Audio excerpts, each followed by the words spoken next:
अमरावती से सांसद नवनीत राणा हमेशा से ही अपने मुखर अंदाज के लिए चर्चा में रहती हैं। इस बीच बुधवार देर रात नवनीत भाजपा की राज्य इकाई के प्रमुख चंद्रशेखर बावनकुले की मौजूदगी में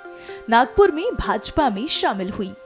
वहीं लोकसभा चुनाव 2024 के लिए 7वीं लिस्ट में भाजपा ने महाराष्ट्र की अमरावती सीट से नवनीत कौर राणा को मैदान में उतारा है। इसको लेकर राणा का क्या कहना है, सुनिए।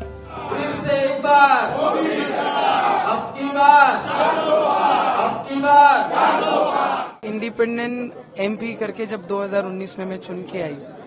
और नेशनलाइज पार्टी ने एक व्यक्ति पे इतनी बड़ी जवाबदारी देना और इतना बड़ा विश्वास करना, वो यही दर्शाता है कि ग्राउंड लेवल पे जो काम करता है, मट्टी में रह के लोगों के लिए जो खड़ा रहता है, लोगों के उम्मीदों के साथ उनके साथ हाथ में हाथ डाल के खड़ा रहता है, उसके पीछे देश के प्रधानमंत्री जी, गृह मंत्री नड्डा साहब, देवेंद्र फडणवीस जी, हमारे बावनकुले साहब ये दिखाते हैं जो लोगों की सेवा करेगा उसके पीछे भारतीय जनता पार्टी और हमारे देश के प्राइम मिनिस्टर जी खड़े रहेंगे। तो इनका दिल से मैं बहुत बहुत धन्यवाद करती हूँ। बहुत नहीं हूँ पर आज से इस परिवार में भाजपा में जुड़ी हूँ, तो डेडिकेटेड से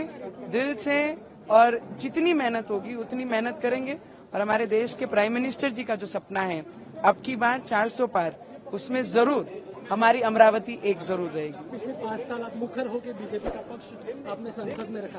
तो और ज्यादा मुखर होगी। मुझे लगता है मेरी बात हमेशा ही मैंने बहुत खुले दिल से और जो सही बात लगी,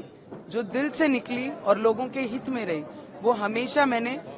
पार्लियामेंट हो या मंच हो या लोगों के बीच हो, हमेशा मुखर तरीके से रखी है। और आने वाले भविष्य में जहां जहां मोदी जी के लिए आवाज तेज करने की बात हो, बुलंद करने की बात हो, 400 पार की बात हो, भाजपा की बात हो, हमारे अमित शाह जी की बात हो, वहां पर नवनीत राणा उसी स्पीड से, बल्कि उससे ज्यादा स्पीड में आपको दिखाई देगी। 5 साल जो मेहनत की है, जो सपोर्ट किया है, उसका आपको फल मिला है आज?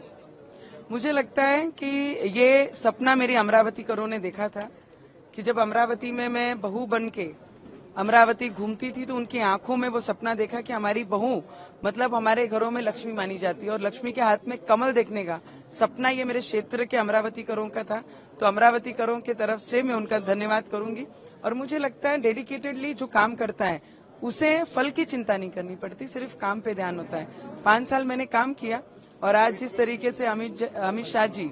जिन्हें मैं नेता मानती हूँ, देवेंद्र जी को मैं नेता मानती हूँ, हमारे दादा को, बावनकुले साहब और देश के प्रधानमंत्री, तो मुझे लगता है मैं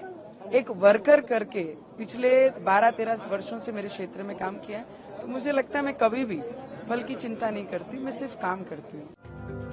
आपको बता दें कि भारतीय जनता पार्टी ने लोकसभा चुनाव 2024 के लिए अब तक 407 सीटों पर अपने उम्मीदवारों की घोषणा की है। इससे पहले मंगलवार को पार्टी ने छठी लिस्ट जारी करते हुए 3 उम्मीदवारों की घोषणा की थी।